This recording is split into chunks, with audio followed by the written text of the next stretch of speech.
Okay, everyone, I'm going to begin then. And again, if there's any tech issues or anything, please feel free to correct them, but we'll be here the whole time. So good afternoon again. I am Nigmendra Narain, President of UWOFA, and I thank you all for your attendance at our second of two UWOFA talks on Step 3 adherence today.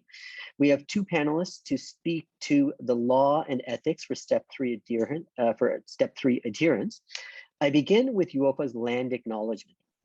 The campus of the University of Western Ontario is situated on the traditional territories of the Anishinaabe, Haudenosaunee, Lenape, and Attawandaron people, who have a long-standing relationship to this land and place. This land is also connected to the Sombra and London Township Treaties of 1796 and the Dish with One Spoon Covenant Wampum. UWOFA considers that acknowledging territory shows recognition and respect for Indigenous peoples' unique rights, which is an essential step toward establishing healthy reciprocal relations necessary to achieving equity and reconciliation. Our top speakers for our talk today are first, Dr. Maxwell Smith, who is Assistant Professor in the Faculty of Health Sciences and Co-Director of Western's Health, Ethics, Law, and Policy Health Lab at UWO. He is also a member of the World Health Organization Ethics and COVID-19 Working Group, a member of the Ontario COVID-19 Bioethics Table, and a member of the Public Health Agency of Canada Public Health Ethics Consultative Group. Our second speaker is Dr. Jacob Shelley, who is Associate Professor of Law in the Faculty of Law, Faculty of Health Sciences, and the Rotman Institute of Philosophy, and is co-director of the Health, Ethics, Law, and Policy Health Lab at UWO. We will begin with Dr. Smith and then Dr. Shelley, and then we will take questions. So Dr. Smith, at your convenience, please start us off. Thanks very much for that warm introduction, Nig, and for the opportunity to have this conversation. So I've spoken with Jacob a bit about this, and we certainly see this as an opportunity to provide a little bit of our reasoning, thinking through the law and ethics of Step 3 adherence or lack of adherence, but certainly want to use this opportunity to solicit input and feedback and discussion amongst UWOFA members. So we'll be relatively brief in our remarks with the aim of having some discussion. So I'll jump right in then. I'll be focusing on the ethics, and because law ought to be informed by ethics, we figured we'd do that first, and Jacob can follow up with what the law says and how we might want to think about this. And ethics and the strength of ethics arguments really comes from the reasons and arguments that are provided to support those positions.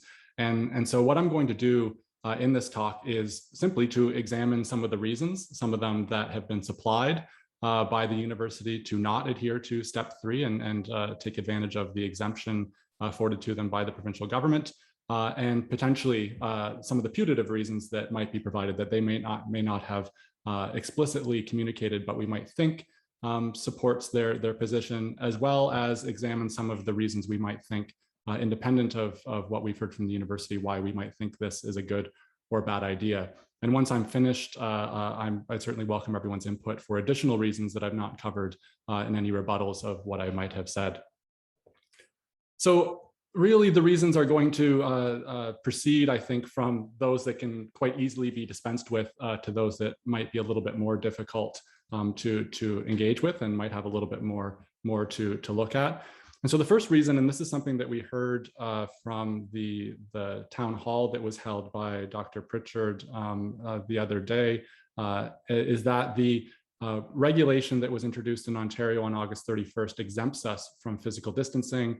And this is a reason to oppose simply adhering to the Step 3 adherence Step 3 of the Reopening Ontario Act that others have to abide by. And as I mentioned, I think this is something that we can quite easily dispense with.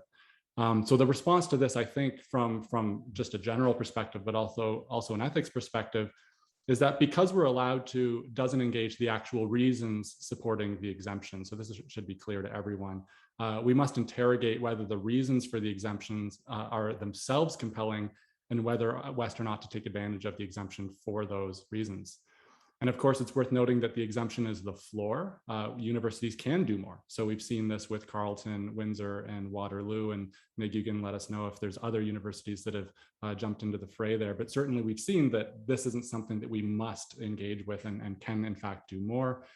And then finally, I think it's worth noting that the reasoning itself is specious, owing to the fact that the Council of Ontario Universities itself lobbied the provincial government for the exemption in the first place, because universities had previously been told that they should expect to be fully in person in the fall. So it seems a little bit silly to point to the exemptions as being reasoning when we have ourselves as universities lobbied for those very exemptions. So a second reason that we often hear, I think, is this is what we've planned for. And so that's why we're opposing moving back to step 3 and not taking advantage of these exemptions. And I think quite simply, this reflects a sunken cost fallacy, that is following through on an endeavor that we have invested time, effort, and resource into, despite the current costs that are arguably outweighing the benefits. And here I lean heavily on Lauren Cipriano and Greg Luer from yesterday's talk, who did outweigh what those potential costs might be. And so in light of those costs, we simply shouldn't look to everything we've done to plan for in-person learning as an argument to say that our hands are tied and we can't do anything about it. We can still pivot if there is good reason to do so. So a third reason, which I am certainly sympathetic to because I am teaching a course this semester and I'm teaching in person, is that pivoting at this point would be difficult. And certainly I imagine there's many faculty members and students who have told their deans or their professors or others that they just simply wouldn't want to see a pivot this late in the game. And if we were to do this, it would have been preferable to do that earlier.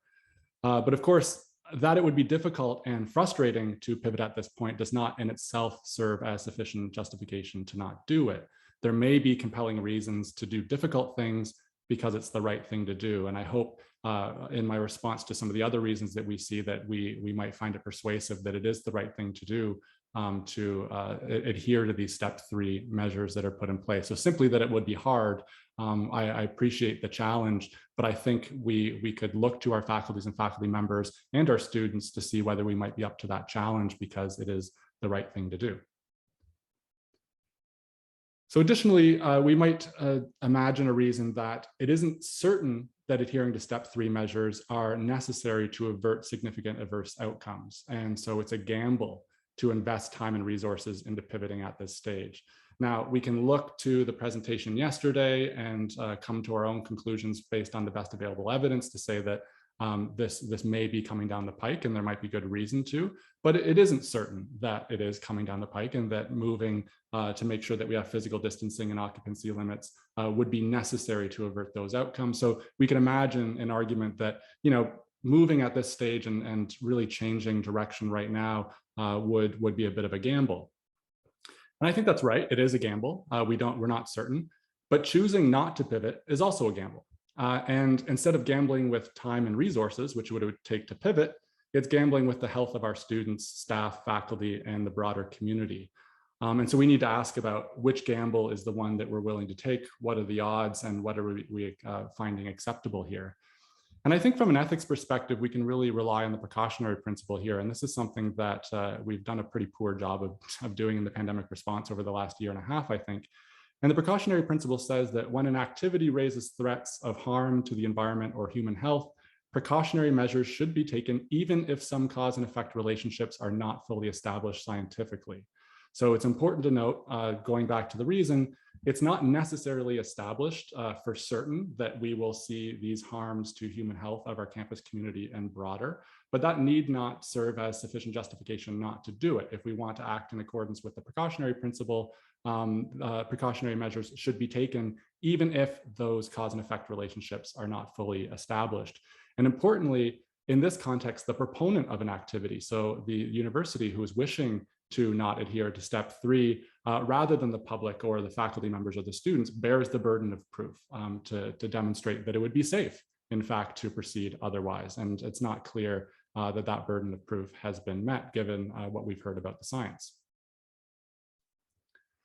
So getting into perhaps a couple of the more difficult reasons to grapple with. The first is that the university's academic mission is to provide a rich learning environment for our students, and step 3 requirements unreasonably constrain that mission. If we need to physically distance or have occupancy limits on campus, then the argument is we wouldn't be able to provide the rich learning environment for our students that is included as our academic mission. So my response would be that if this mission comes into conflict with other sorts of values, including our ethical obligations to protect the health and well-being of the campus population and our broader obligations to protect public health, we have to determine which objective, value, or responsibility has greater moral force. So we have a bit of a conflict here. It's, do we want to maintain our mission if we think that it's necessary to be in person to have a rich learning environment, or do we need to put measures in place to protect the public's health, and how do we weigh those different values or objectives? And arguably, I think privileging the protection of health has greater moral force, as the harms accruing from the concessions that might be made to health and safety are more severe and cannot be easily compensated, whereas harms accruing from concessions to the means of pursuing the academic mission, that is via in-person learning, can be compensated, for instance, by hybrid or online learning. So I think there is a pretty clear weighting that we should see here in terms of the different responsibilities and objectives that we have.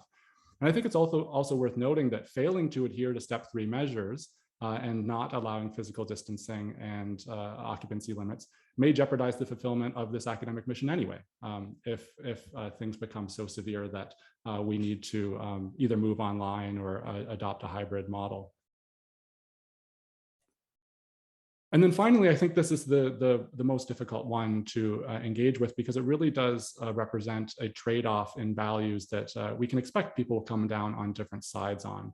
And the reason to oppose step 3 adherence and continue in the absence of physical distancing and occupancy limits may be that in-person learning without physical distancing affords a benefit, whether it's mental or social well-being, that simply outweighs the risks. And this is something that I think we can borrow, or is being borrowed at least, from arguments we're seeing in primary and secondary schools, where we know that there are measures that could be put in place perhaps to make schools safer, and perhaps not even being in school could protect their health. But the mental and social deficits that we might see from doing so are so severe that we're willing to accept those risks that come with being in school. And so I think there's a bit of that argument being used here as well. And I think there's a number of questions that remain unanswered here. And so if we think that in-person learning without physical distancing affords a benefit to students, to faculty, to staff that outweighs the risks, we need to be asking about risks to whom?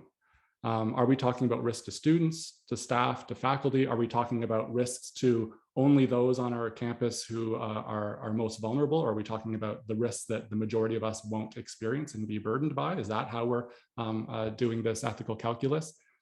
Are we actually taking into account the risks to the broader community? And this is something that I think we haven't given enough or due attention, that the actions we have here, certainly we could think about the risks that might accrue to those on campus, but we have responsibilities to those outside of campus as well. And it's not clear that the risks that might exist for others in London and Ontario and Canada by having large institutions not putting in basic public health measures. I think if we don't think about the risk to those, then the ethical calculus is incomplete.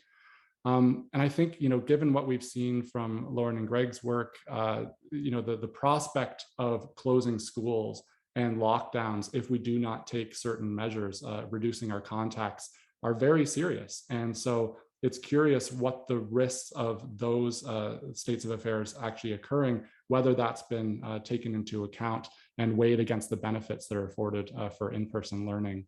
And then I think the important equity question here that we need to be asking is the disadvantaged populations, both within our population and outside of our campus population, who are dependent on our actions as a large institution. Are we thinking about the risk to them when we're thinking about these trade-offs? And so ultimately, I think this leads to a number of questions about who decides whether added risks are acceptable. So I think in schools, in primary and secondary schools, some are willing to accept those risks. And it seems at least that many parents are in favor of accepting the risks given the benefits afforded to in-person education for children. Of course, they're in a way less able to learn in person. My wife is an elementary school teacher in grade 2. It's difficult for adults in secondary school or post-secondary schools. It's much more possible to do, I would argue. And then I think we need to ask whether the benefits that we are talking about here, the mental and social well-being and learning benefits, can be achieved through other means that present less risk. I think that needs to be engaged with if we're thinking about this trade-off. And then I think we need to think critically as well about the risk to mental and social well-being of not adhering to step 3 measures. And we have a large campus population, and if the modeling proves to be correct and we see rises in cases and see illness amongst our fellow students, our fellow faculty members in schools and in our families, coming to campus each day can, of course, have a toll on our mental and social well-being too. So I don't think we can think about mental and social well-being as only being promoted by in-person learning. We need to think about this for all the options that are available to us. So I've just got a couple more slides. These aren't reasons that have been supplied, but other reasons why we might favor adhering to step 3. So this quote is from the paper that Lauren led on the modeling. And it says, maintaining contact reductions at the current level, estimated to be a 17% reduction compared to pre-pandemic contact levels, results in COVID-related admissions exceeding 20% of pre-pandemic critical care capacity by late October, leading to cancellation of elective surgeries and other non-COVID health services. So this is if we stick with the current level of our contact levels and not reduce them further. And so the question is, if the best available evidence tells us what is required to achieve public health goals, and we know steps can be taken, they're available to us to do what is required, a strong justification is required to not take those steps. And so it's not to say that the justification may not exist, but it requires a strong justification. And at least from the reasons I've supplied thus far, it doesn't seem that such a strong justification or case has been made. Universities should not be exempted from playing their role in contact reduction. Of course, if they don't, then that could jeopardize and threaten the entire enterprise and our protection of broader public health. And while universities may technically be exempted from step 3 adherence, they aren't exempted from the consequences. So we can point to the technical exemption as a justification all we'd like, but that does not mean we will be exempted from what will happen if we follow that route. And then finally, just to sort of respond to some of the events in the preceding days, I wanted to say that by permitting behaviors in some settings in classrooms, so not physically distancing or having occupancy limits, under the guise that the level of risk is acceptable, we make it easier to justify engaging in those behaviors elsewhere. And that's not to say that there's a one-to-one relationship that we are endorsing that, because we can, of course, be clear that we're not, but it does make it easier to justify. Coming from a 500-person lecture, it seems more difficult to reject having a 30-person house party, given how we've discussed the level of risk in that setting. Health behavioral science has long told us that if we want to see behavior change, we need to make the healthy choice the easy choice. And structures or policies that stand in the way of healthy choices make those choices more difficult. And it's likely more challenging for students, staff, and faculty to make that healthy choice to physically distance and adhere to occupancy limits when there's dissonance about exactly what the healthy choice is. So that's my take on the different reasons that have been supplied and responses to them, as well as reasons why we might want to adhere to step 3 from an ethics perspective. I'd be very happy to hear other reasons and rebuttals. And before doing that, I'll turn it over to Jacob to speak to the law of all of this. Thank you very much. Thank you, Max, and thank you to NIG and UWOFA for all the work and who's gone behind the scenes and out in public to have these events, and for inviting me to participate. I have to put a very important disclaimer out that nothing that I am saying is legal advice, and that I'm not giving, and I cannot give legal advice in this setting. I'm a public health law scholar, so I'm obviously very interested in all that's happening right now. And I'm especially interested in light of what my friend and colleague Max has just said, because one of the things that's really important is that the law does not necessarily tell us what we ought to do or what is right to do. It's simply what is permitted. And so we need to be very careful about how we frame this and how I frame this. And especially given that we have a campus that is committed and has programs in health sciences, in public health, in medicine, and in many other services that are furthering the public interest, one ought to consider what we ought to do first, rather than what we're simply permitted to do. At least that's my perspective as someone trained in law. This is a bit of an interesting dilemma that we're in, because we all know that the universities have been granted an exemption. So I would like to first start by saying that I don't think we're pivoting at all to go online or do other things. We're returning to what was the necessary plan up until August 31st. Up until August 31st of this couple weeks ago, right? Less than a week ago, maybe even, we were required to maintain social distancing. Now, it might have been coming, but the promise of legislation or regulation is not sufficient to move forward without a plan.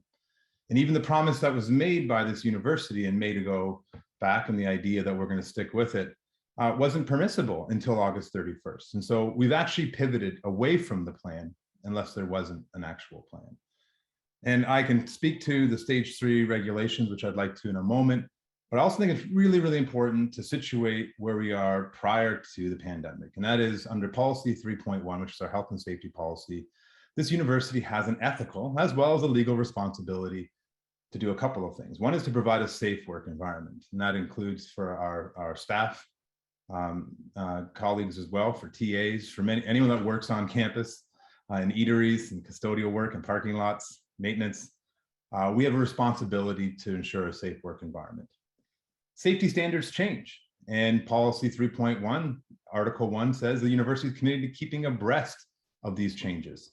In May, when decisions were made, it might have been prior to the full extent and degree to which the Delta variant may actually be transmissible, impacts on community and so forth. So to stick with a previous decision is contrary already to what I think is the commitment legally and ethically of this institution. But also very, very importantly, the second article of policy 3.1 states that the legislative standards in health and safety are accepted by the university as minimum standards. They are the minimum, they are the floor. Max has already spoken to this. They are the minimum standards that we will actually be required to enforce. And so it has been disheartening for me, someone who's tried to train people to think about public health and the role of law, to see the legislative change that came into effect mere days ago that provides an exemption that was lobbied for by our institutions as being the basis upon which we act to move forward. And so even if it's legal, and I have some concerns about some of the stuff that we're doing, but even if it's legal, we need to pause and ask the question. So Max and I talked about today, we talked about Max going first, because I truly believe this institution cannot simply be motivated by what we're legally required to do. That is the very bare minimum of what's expected of an institution of higher education. Perhaps I'm wrong, but that's why I got in this business in the first place. That's why I'm here. I thought that this was a different institution. So I think we need to be very cognizant of that. I do think the narrative of pivoting is a dangerous one for us to use, because we did pivot. We pivoted away from what should have and ought to have been the plan, given that we did not have an exemption until a mere 8 days prior to the start of the school year, which means we should have been told social distancing is going to be required. There should have been a plan, because this is the new information. So I have a bit of a problem with the framing of pivoting a little bit. If you go on the UWO website, they're very clear that the exemption only applies to instructional spaces like classrooms, labs, and libraries. It's taken right from some of the website that has been posted. It's also for indoor instruction and outdoor instruction. It is not for other events on campus. And we have seen videos and evidence. You can walk out the building and see gates up that are providing exclusive partying zones for members of our community. Now, I'm going to be honest with you here. I don't know if they're allowed to do this, because I can't get a straight answer. And we heard yesterday that there's been a lack of transparency. And so I don't know whether or not a special exemption was sought, but I have poured through the regulations for stage 3. Number one, I don't know if any of my legal colleagues that do statutory interpretation are involved, but when legislation specifically identifies institutions line by line. So we have provisions in stage 3 for sex houses, right? For bathhouses. We have provisions in stage 3 for various entities, including post-secondary institutions. So one might argue that that is specific to post-secondary institutions, and that's the extent to which that would apply. So we are permitted to be exempted from social distancing in classrooms. That was a clause added in on August 31st. But for outdoor spaces, it still is maintained that instructional space must be operated in order to enable students to maintain a physical distance of at least 2 meters. And this is for instructional space outdoors. I don't think that we had instructional parties the other night. I certainly haven't had a classroom that exciting in my lifetime, and I think I'm half decent in a classroom. In addition to that, it can't have any more numbers than people than can actually be in that physical space at a 2-meter distance. Perhaps there was effort made to measure and ensure that everyone that was admitted could maintain a 2-meter space, but I don't know that that actually was a permitted activity under our exemption. Now, stage 3 has a bunch of other exemptions. So I've gone through them all as best I can. So you were allowed to have, for a meeting space or a conference center or convention center, a bigger group, but it's predicated on this idea that it's a rentable meeting or event space. I called this morning trying to rent the field in front of where the stages currently are. It is not available to rent presently. So it's not rentable. So suggests to me that we don't quite fit that one. There's also concerts, but the concerts provisions that allow for more people, because it was a concert, let's be clear about that. It's members of the public. And these were very exclusive events. They weren't open to the public. They weren't something that was open to everyone. There's a private party. And so for my read of the regulations, which, lawyers exist because we don't agree on these things or the interpretation of these things. But my read of this is that we weren't permitted to do exactly what we did. But even if we were, we have to ask the question of why we would say we're coming back together to ensure that the learning environment is sound. We're doing this for the purpose of learning environment, and then having events that are confusing at the best, disingenuous at the worst, or maybe there is worse, I don't know. I'm trying to temper my claims. Max is the more calm of the two of us in our lab. I tend to, if you follow me on Twitter, you know this already. So I don't see actually how we were able to do some of the events that we have done. I don't understand how the university could have sanctioned them, and then certainly don't understand how they could turn around and then scold students for doing the very same thing. The letter of the law may permit the removal of social distancing in the classroom, but the policy of this university is to maintain a safe environment in which to work and study. And the evidence on this, like yesterday's talk, I appreciate it, and I'm not a scientist. I rely on scientists, I rely on experts, but it's not entirely clear. And certainly, at a minimum, we are not maintaining the safety of campus by giving very conflicting and mixed messages to our students about what is permissible and what is not. And I haven't even gotten into the logistical issues of how do you get 400 students through a hallway with physical distancing, something that many of us have pointed out.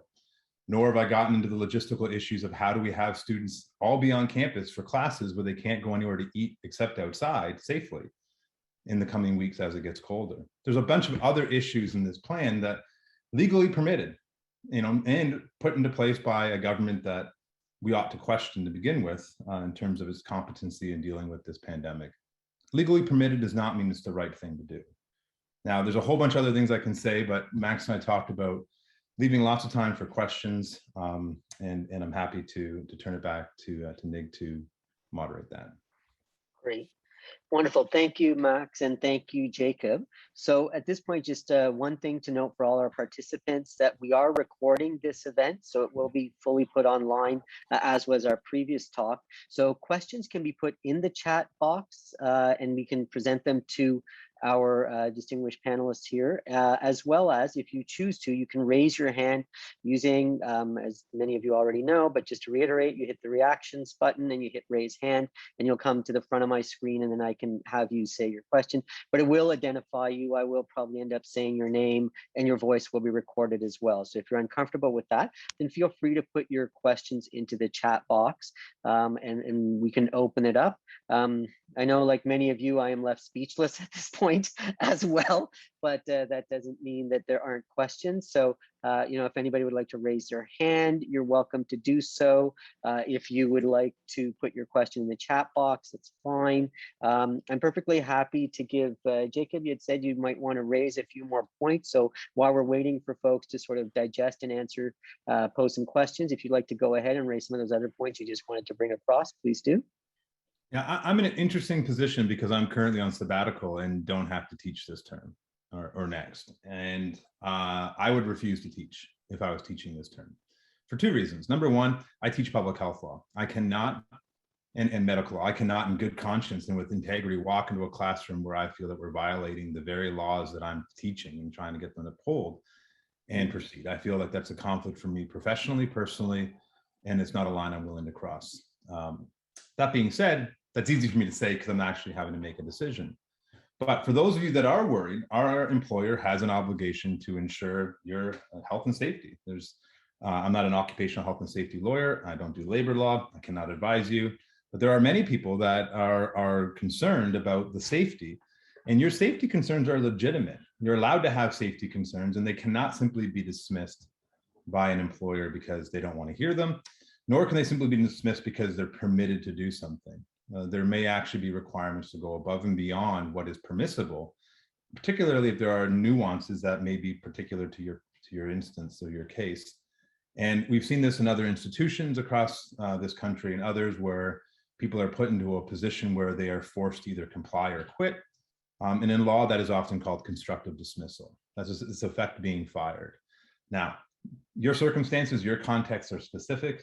So if you're concerned, you ought to talk to a lawyer if you're that concerned. But I think at a minimum, raising your concerns is something that we ought not to be afraid to do in this context. And unfortunately, maybe some are, which might be speaking to another problem. But you ought to never be, concerned about raising scientific, ethical, legal concerns with your workplace, particularly given some of the things we've seen.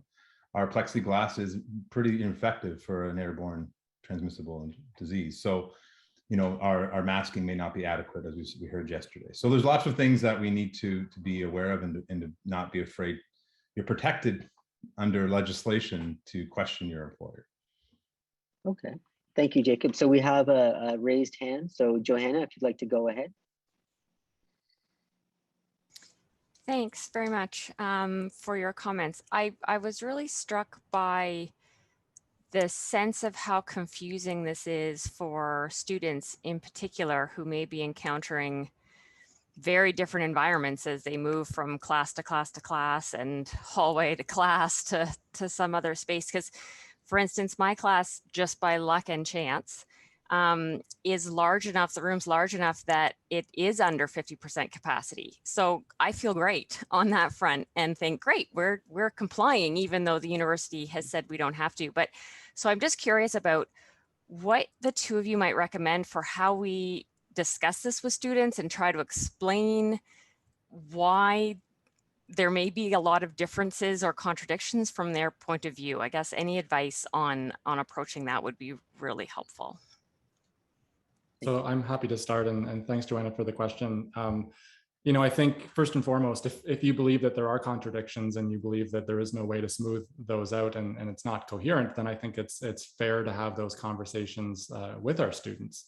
I think one of the other ways we might think about this is that we do see inconsistencies in policies and our measures in Ontario in particular settings, or even broader than that. So as a good example, when we open schools and you have hundreds of kids congregating, some would often point to that as a justification for doing more risky things. The argument would sort of go, if schools can be open and you can have hundreds of kids congregating, why can't I go to the mall? Why can't I see my family, which is only 10 people? And I think there's really easy ways to dispense with those sorts of arguments because it's not consistency that we're after. It's, in the school setting, we have made a trade-off that we find acceptable. And we're trying to engage with harm reduction activities and approaches here. And so there we're trying to keep schools open in a safe way. but that doesn't mean we shouldn't try to reduce harm in other parts of our society. And it's actually in service of keeping those schools open. So I think there's a way to navigate the fact that we do see inconsistencies from the classroom to other settings. And there's reasons sometimes that support that. And I'll leave it to you to sort of come to the conclusion as to whether you think these inconsistencies that we're seeing here, or at least differences that we're seeing here, are justified in this context. This is one of the greatest challenges with any public health policy, COVID related or not, is that it doesn't apply usually universally across the board for all people in all time and all circumstances. I think here, I agree entirely with Max about, there are different contexts. We need to be able to navigate those. But I struggle with this myself. I struggle with, how do I justify to someone who walks into one washroom, sees a urinal with a covering for distancing, and then another washroom without a urinal for covering. Now that may be silly, but there's just an inconsistent messaging. So part of our job, I think, as instructors is to first off inform ourselves as best we can with the information that is available, take cues from leaders on campus that are engaged in this in UWOFA. But also, I think this is an opportunity for us to have a real kind of reflective discourse about the challenges of policy and making change in society, that it isn't always clear, and that sometimes it requires those that are left with uncertainty to ask of their leaders why. And that's something that I think we need to encourage, is the students should be, if they're confused by it potentially, and if they are, we should say, well, then you should seek answers from those that hold the power to make the decisions. I think it's okay to be inconsistent in policy, right? We have inconsistency in policies to account for many, many things, right? Tobacco is a great example. We make exceptions for ceremonial uses of tobacco for good reason. But I think we need to have transparency to understand why those inconsistencies exist. And that's part of what we're lacking here. I can't answer why some of these inconsistencies. And so transparency is very important here. Okay, we have another question from Amir, but if you can just hold on 1 second, I'm going to take a question from the chat here. And this is a question that asked, what are the ethics around modifying how our individual courses are taught, e.g. cohorting? Yeah, this is a great question, Nick, because it's, I think a lot of us have spoken to our deans or our associate deans and even in the president's office and senior administration to see broader policy changes. But in the absence of those changes, we're looking at what can we do perhaps to make sure that we're doing everything we can and within our power to make our classrooms as safe as possible. And I think the key thing there is to think about fairness, that, students have signed up for a particular way this course ought to be run, and changing that for them may put certain students into different positions where they're not able to learn effectively, or haven't planned their time in order to learn in a particular way. So here I'm thinking about if you were to move online without any, just individually, this could create certain problems for scheduling and access to computers and other things if that wasn't planned for. But I can give just an example of what I've done, and I borrowed this from a colleague, Marnie Wedlake, in the School of Health Studies, which is, and I know this comes with a burden for instructors, but I've told my students that I will be teaching in person because that is what is expected, and students can absolutely come to learn in person, but I will be presenting on Zoom at the same time. And so for lots of reasons, if you screen out on a daily basis, or if you become ill, or if you simply don't feel comfortable at this point coming into class, given the state of affairs that we're seeing, here is an opportunity for you. And the key thing there is you have the option, so you're not losing anything by adopting that option, and nothing will be affected with your grades. You will be accommodated and treated just the same as the other students. So it's about affording an opportunity, alternatives for others, while ensuring that everyone is still treated the same way and how we expect them to participate and be evaluated. So that's at least what I've been doing. And thanks to Marnie Wedlake for that suggestion. And that's it's also a wonderful point to note, is that colleagues are having to put in the extra time and effort, but the ethics of it from faculty members, from what I'm hearing, is people want to do right by students, right? So we're permitted not to do any of that, if you will, to go to Jacob's framing, but we are choosing to do the ethical thing, which is to give our students the best undergraduate experience, which is what Western's tagline is. So very important in that. And of course, if there's other ideas that people would like to share, you're more than welcome to do so. Some of us, for example, are using a flipped classroom where we put our videos and lectures online, and then we're using, like, all 4 of my sections are doing exactly the same flipped exercises and debates in each of the times that we are there, but we're cohorting to 50% and stuff. So if there's ideas here, feel free to share those as well, folks. But Max has given us an answer to sort of how to think about the ethics of it in that way. So hopefully that helps. I'll go next to Amir, who had their hand up, and then I'll go back to the chat question. Hi, yes. Thanks for having this town hall. And to the best of my understanding, this is a town hall consisting of the Faculty Association and the Students Association, right? The teaching assistants.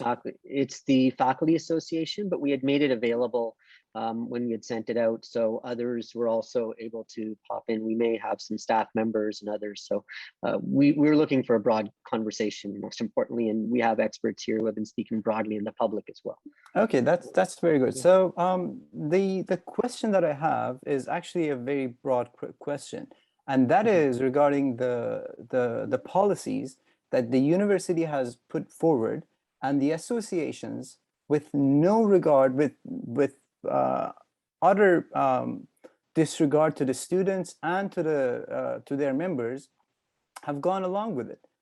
I am a member of Teaching Assistants Association, PSAC 610, and honestly, the policies that we are seeing now, the discrimination that we are seeing, the level of discrimination that we are seeing now is just outrageous. So the university is mandating vaccination for everyone, and please stop boxing me as anti-vax. I'm by no means an anti-vax. The university is mandating vaccines on everyone, and there are a lot of people, and all of you know that vaccines don't prevent transmission. They just reduce the severity of the disease in terms of contraction. So people are still in danger by going on campus. And there are many, many, many people among the faculty whom I know personally, and among the students who are vaccine injured, but are not willing to step up and talk and speak. And the responsibility of these injuries, relies solely on the university and the associations that went along with them. Because the consent that people give when they get vaccinated, it is not voluntary informed consent. It is coercion done through university, and the associations are going along with it. So I'll just jump in real quick, just because I teach informed consent, and actually you're wrong. So informed consent is when people voluntarily, with information, consent to things. All right. There may be an argument in a specific individual case that individuals did not have information, but you'd have to prove that on the facts. You can't make a general statement. True, As for an actual policy on mandatory vaccination, at this point in time, it's also been provincially required. So that changes the narrative significantly, or recommended anyway. So there is some, our government should have required it earlier in my mind. But we have all sorts of policies on campuses that require vaccinations for the safety of others. And, all right, so what individuals have it. I let you speak, so I'm just going to answer your question real quick. Because unfortunately, it's not that I want to label you, it's just that there's some misinformation in what you're saying. And so we're allowed to have policies on campuses around health and safety, period. And those can include vaccination, that's absolutely as they do in many programs on this campus, including rabies if you work with rabies, if you work at Schulich and you're gonna do clinical. And so it's not outside of the norm. It's not a violation of one's rights. And this has not only been universally recognized by most legal professionals in Canada, but also by our Supreme Court of Canada that's mandated a vaccination policy for its own employees. And you understand that vaccination status is a private medical information that people ought to keep them private. That is not something that other people should know about. I mean, do I even ask someone from their colonoscopy test results? No. So the university, by the same logic, does not have the authority to ask me that. That's one. The second is, what happens to people who are vaccine injured and no doctor is taking responsibility to give them an exemption? Yep. What happens to them? Could I trouble you to get to just a quick question, because I've got other questions. I'd like to follow up with other folks. So if you Okay, have sure. one quick question, then I can let the presenters Please, present, and then I please. can move on.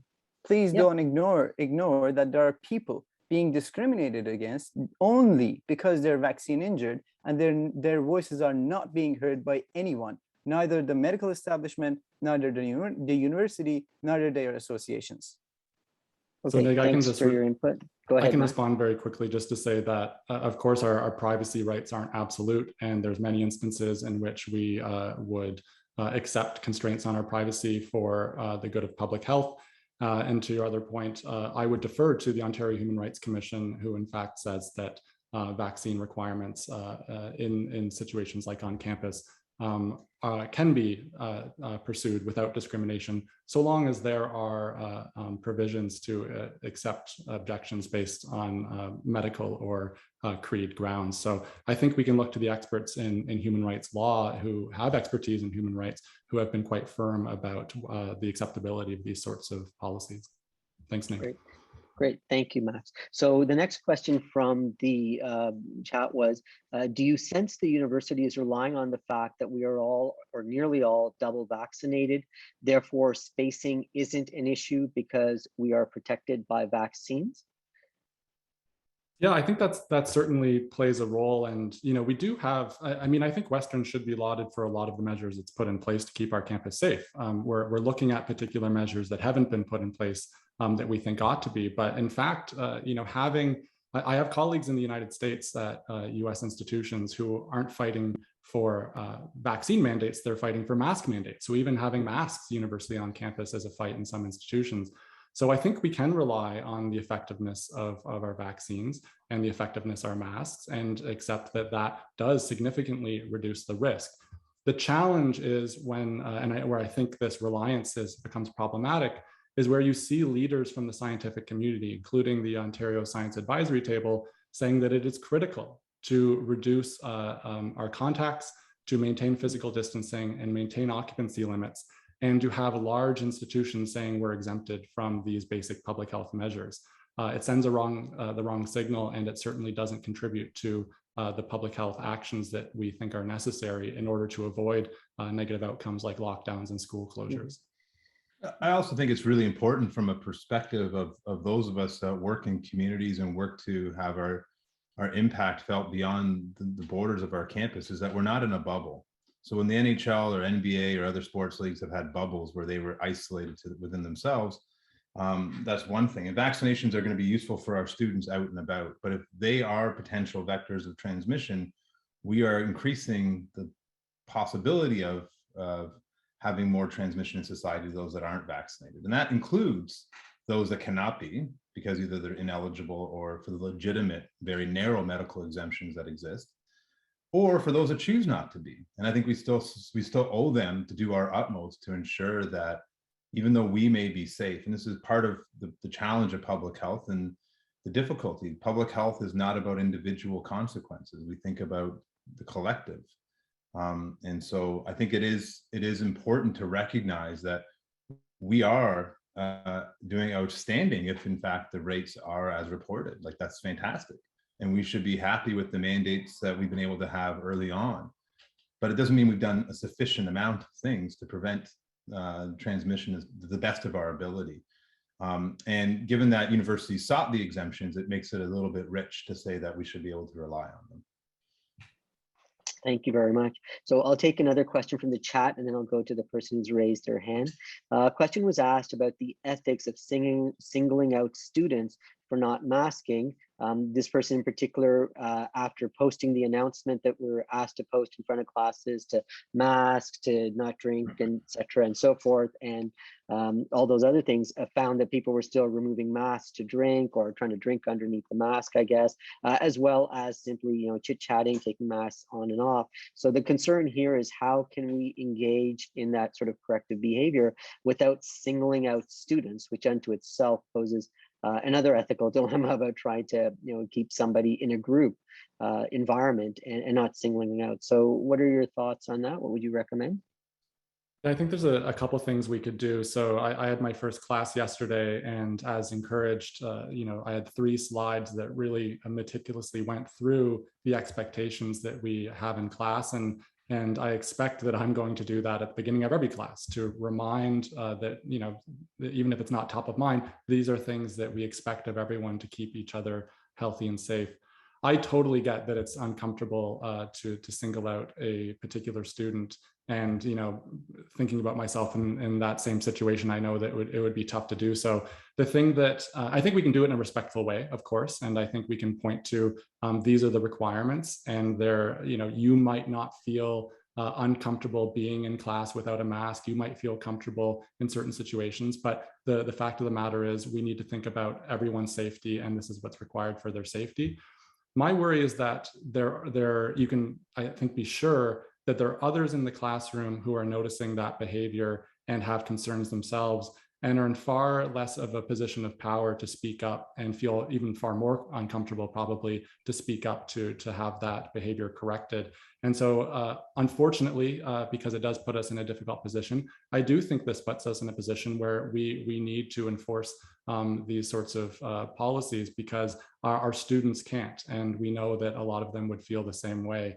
So I think the advice given to us, helpful reminders can be good. Those that are completely absent and unwilling to wear a mask, I think this would be pretty uncommon, and we know that we can stop class if that is the case, but it may just require some reminders here and there. And of course, no one wants to be singled out like that. So perhaps even just the action of doing that 1 or 2 times would help to compel people to make sure that they're wearing masks and not eating and drinking like they're supposed to. So it's not a perfect response. I'm sorry for that, Ruth, but that's my initial reaction.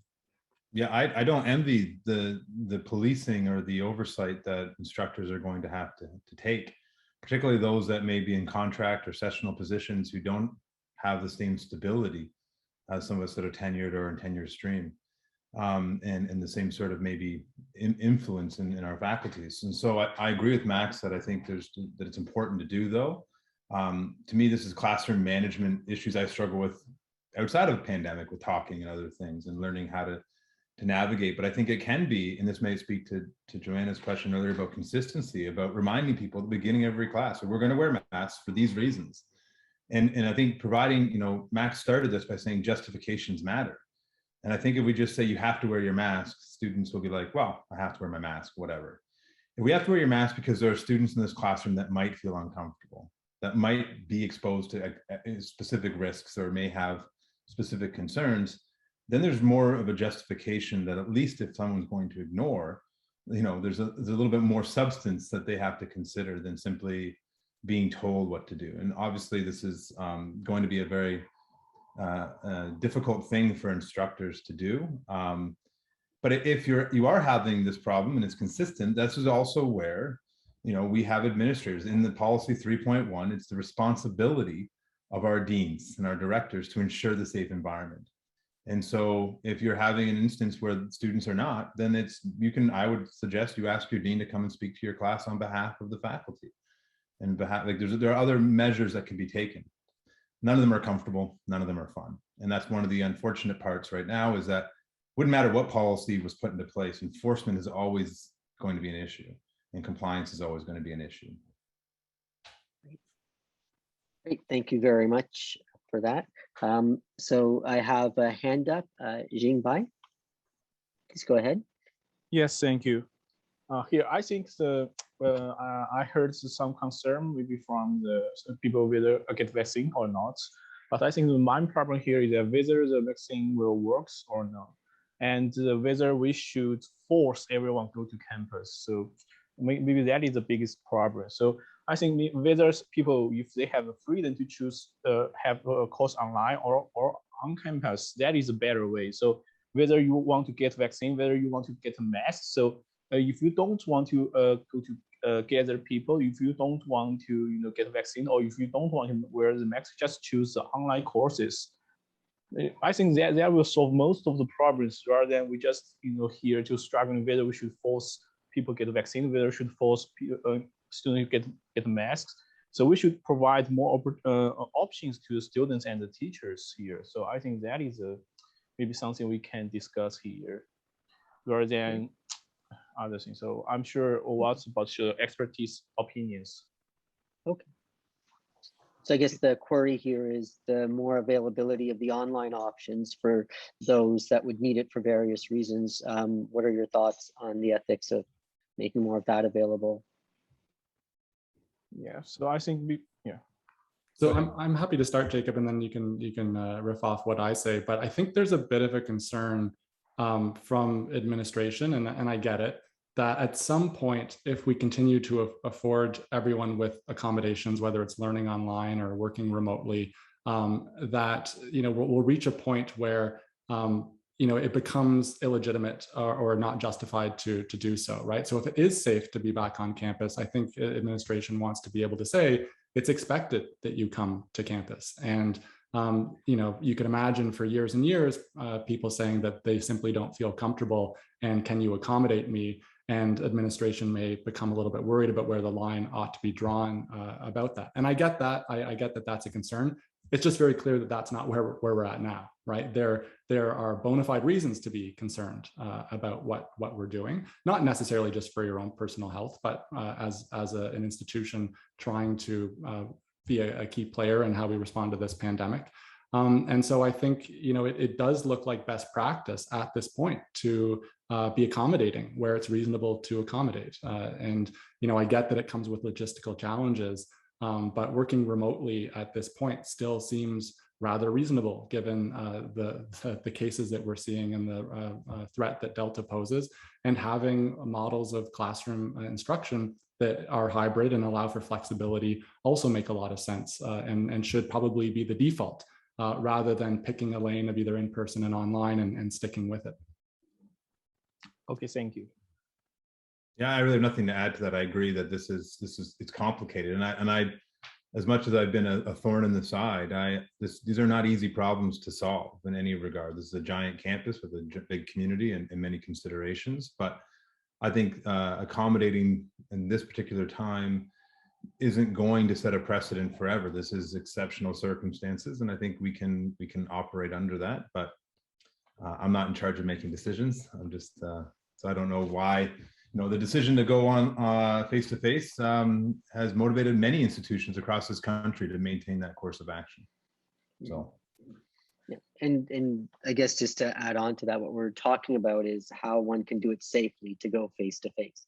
And the question of this exemption is part of that query of, was it overriding some of the safety in order to be face-to-face? Because we were face-to-face for those that it was safe to do so last year, right? So when the claim is made, well, we had no outbreaks or we were safe last year, it was under a state of exemption. Without the state of exemption that we were in the classroom, right? So this is sort of why we're talking about step 3 adherence. So I have another question from the chat, and this is the question asking here is, should the university be obliged to monitor asymptomatic infections which may affect vulnerable community members of our community? Yeah, that's a very good question, Peter. I haven't really got a clear answer exactly about how we're doing any sort of monitoring and case contact tracing. I know that these responsibilities are sort of given to the public health unit, which makes a lot of sense. This is their job and they have expertise here. I don't really know what the connection is and responsibilities and interaction communication between the health unit and the university and to instructors and others who may be in these positions. So I think that's something that we might want to seek further clarity on. When it comes to asymptomatic infections, what I saw the University of Toronto do, which I think is pretty laudable, is that they do, of course, have a frequent testing option for those who are exempted from the vaccine policy because they have a medical objection or a religious objection to being vaccinated. And so it's possible to get these testing kits and test frequently if you fall into that policy. But the University of Toronto came out and said, in fact, any member of our community, even if you're vaccinated, can avail yourselves of these tests in order to pick up on these asymptomatic infections, which can only make our campuses more safe. To my understanding is that Western has their vaccination clinic and testing center that is reserved for those that have symptoms or have reason to believe that they may come into contact with someone that has COVID, that it isn't a screening measure that we might avail ourselves of to catch asymptomatic infections. So I think that there, given that we've seen other jurisdictions do this and we've seen this be effective in other jurisdictions of catching those infections, is an important thing that I think the university ought to consider doing. It's a big change because it would have to invest in the tests and the infrastructure of doing that, but I think it's a reasonable ask. Yeah, obligated is not maybe the word I would use, because I'm not sure that obligation would have to come from somewhere, and I think it'd be hard to make an argument that they're obligated to do. We don't do everything in our power to prevent things ever, because it's impossible. We can't. It's not the conditions that we can operate in. Is there good reason to, particularly when the messaging from our administration is that we're doing everything in our power? Like, we might not be doing everything in our power, and that's okay, right? Maybe, but maybe it's a smart idea. There are wastewater surveillance tactics that are being developed in part with this in mind. And there's testing going on in residences that's limited. It's nascent. It's still kind of emerging. There are, in the absence of taking every measure we can, this is part of why exemptions to social distancing, physical distancing may be somewhat more concerning, because we probably aren't going to have that kind of reaction in order to facilitate what we hope to have, which is full classrooms. So this is potentially part of the justification for why physical distancing should be maintained, is because we cannot presently and easily monitor what we know to be the case with asymptomatic cases. But it's a great question. Might be above my pay grade. It's a difficult one to answer. Great. Are there any other questions that folks may have? You're welcome to put it into the chat, or if you'd like to raise your hand, you're welcome to do so. I know we're coming up to the hour, so I just wanted to check again. Nick, if can I just offer that for what it's worth, Jacob and I are certainly available to chat with any individual member if it could be of any benefit, such as it is, but we certainly welcome anyone to reach out individually, particularly if you feel less comfortable raising your question or concern in this forum. And that's one of the things I guess I can reiterate on behalf of all of the presenters yesterday and today, that if there are specific questions or queries you have and you would not want to ask them in a broad forum or have them asked in the chat or so forth, you're more than welcome to approach our members directly. Their UWO email addresses are available. They also have made public statements as well and have documents. So if there's anything of that variety that you would like access to, you can email them, and they can you can find some of their publications on their web profiles as well on the website as well. So are there any last comments either of you would like to share? My last comment would be that I have been very much a vocal individual in the last few months, but the reality is I think we can work together to get better solutions, and I'm still hopeful, that our administration will work more closely with all of us to hear our concerns, to take expertise. I'm not an expert in the science or the ethics of this, and I think if we can work together, I think we can demonstrate what collectivity looks like, and we can help solve problems that the world needs help solving. And I hope that's it's not lost to me. The last month and a half of my life has been fighting my university and others, and railing against them, and that's caused great existential despair, and I hope to overcome that. And so I thank all of you for coming out, and hope that we can all work together to work together for the good. And my final remarks, I'll just say, Nig, that back in February of 2020, I was invited to the World Health Organization in Geneva to start to think about the ethics of the global response to this pandemic. And the first words out of the Director General's mouth was, "We need solidarity." And where better could we find solidarity as in a union, right, with UWOFA. you. So it really is collectively navigating these issues where we'll find the most purchase and benefit. So I'm very thankful for not only the NIG and UWOFA, but everyone who's participating and thinking through these issues in a thoughtful way. So thank you. Great, great. And thank you for your solidarity and willing to take time out of teaching and busy schedules in the start of the school year to making this available to our members. So just before we close, first of all, I do want to thank very much our panelists, Dr. Shelley and Dr. Smith, for their insights, analysis, and answering members' questions, and also providing some direction on what are going to be tough ethical dilemmas as we go forward. And, you know, the law of it and the audit of it are important as well. So I think it's very useful, and I thank you for taking the time out of your busy days as well, and to raise all your concerns, and also the fact that you and our panelists yesterday are raising them directly with our leadership is an important statement of the necessity of not only listening to our experts, but also asking them the tough questions and saying to them, like, okay, tell us what we need to do. And I think we hope that this will encourage more people to engage with the ideas that are important and to draw on the expertise that we are so fortunate to have at our university. I also want to thank all of the members who have been attending for their questions, for the comments as well. And I hope that given this session and the last session as well, that you'll also continue to keep engaging our colleagues in administrative roles, like our chairs and our deans, but also our senior administration, as was mentioned, you know, if you feel comfortable or stuff, or at least raising them with your colleagues to have them raised for you. As Jacob mentioned, some of us are in a better position to raise those, but if you bring those to us, we'd be happy to take those forward as possible. And you can find, as I mentioned before, us through either email or social media as well. I do want to take a moment to thank and recognize the work of our tremendous UWOFA staff who have helped to put this all together, and the members who work with them as well to put together the second of 2 UWOFA Talks. I look forward to seeing you at our next UWOFA event. I want you all to take care, stay safe, and have a wonderful afternoon. Take care, everyone. Be well. Bye-bye.